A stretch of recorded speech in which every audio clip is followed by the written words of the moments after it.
The man casually tossed the cigarette butt on the ground. Little did he know, this would unexpectedly lead him to the peak of his life. He noticed the cigarette butt was floating along the water, drifting downhill. Curious, the man followed it, until the cigarette butt slipped into a manhole cover. He looked up and saw that across the street was the largest bank in town. To confirm his suspicion, he followed the flow of the water, tracing along one manhole cover after another, until he finally found the water outlet under a bridge. He turned around and looked back at the bank, and suddenly, a crazy plan came to his mind. The next day, Nick called up his friends, and they returned to the bank. Taking advantage of the quiet, he pulled out a tape measure and shoved it into the manhole cover. Sure enough, after some testing, they discovered that the distance to a millionaire's fortune was only 18 meters. This discovery excited them greatly, but digging a tunnel straight to the bank seemed reckless. To understand the bank's internal layout, Nick disguised himself as a customer and went to the bank the next day. He carefully observed the surveillance cameras inside the bank and quietly took photos with his camera. However, his odd behavior soon caught the attention of the security. The security guard grabbed his camera, but strangely, there wasn't a single photo on the camera.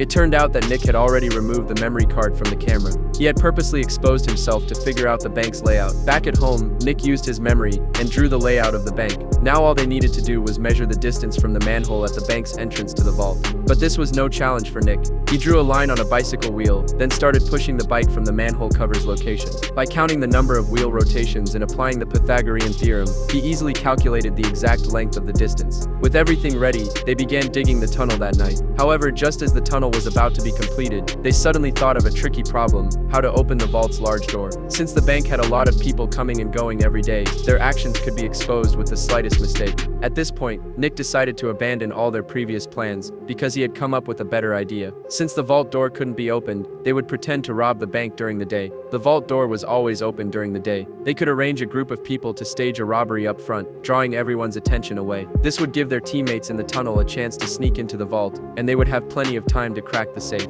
The tunnel they dug would become their escape route. So the next day, they put their plan into action. They smeared glue on their fingers to destroy their fingerprints, and then armed with toy guns, they stormed into the bank. They executed their plan.